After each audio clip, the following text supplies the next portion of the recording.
High friends, வணக்கம். Welcome back to cinema vision. பெண்களை போற்றி பாதுகாக்கிற இந்த தமிழகத்தில் ஜாய் கிறிஸ்டலாவுக்கு மட்டும் நீதி கிடைக்காதான்னு தமிழகத்தை நம்பி தான் இருக்கும் அப்படின்னு ஜாய் கிறிஸ்டலாவோட வழக்கறிஞர் இப்ப பேசியிருக்கிறது தான் வைரல் ஆயிட்டு வருது. அதாவது மாதம்பட்டியோட 2வது மனைவியான ஜாய் கிறிஸ்டலா அவங்க வயிற்றுல வளர்ற குழந்தைக்காகத்தான் பல ஆதாரங்களை வெளியிட்டும் கமிஷனர் ஆபீஸ்ல கம்ப்ளைண்ட் பண்ணியுமே மாதம்பட்டியை கூப்பிட்டு விசாரணை பண்ணாம கேஸை எடுத்து நடத்தாம இருக்காங்க அப்படின்னு ஜாய் கிறிஸ்டலாவோட வழக்கறிஞர் பேசியிருக்கிறது பலரும் கவனிக்க வேண்டிய விஷயமா தான் இருக்கு.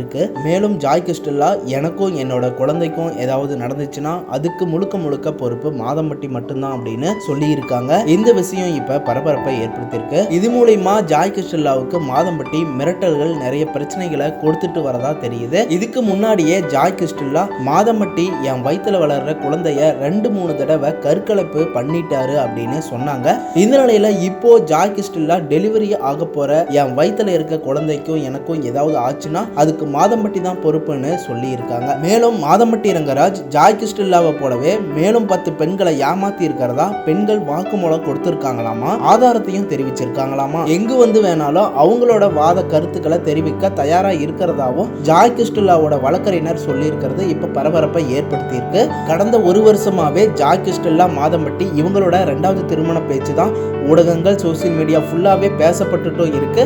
ஆனா இவங்களுடைய பிரச்சனைக்கு எந்த ஒரு முடிவு தீர்வும் இல்லாமலும் இருந்துட்டு இருக்கு.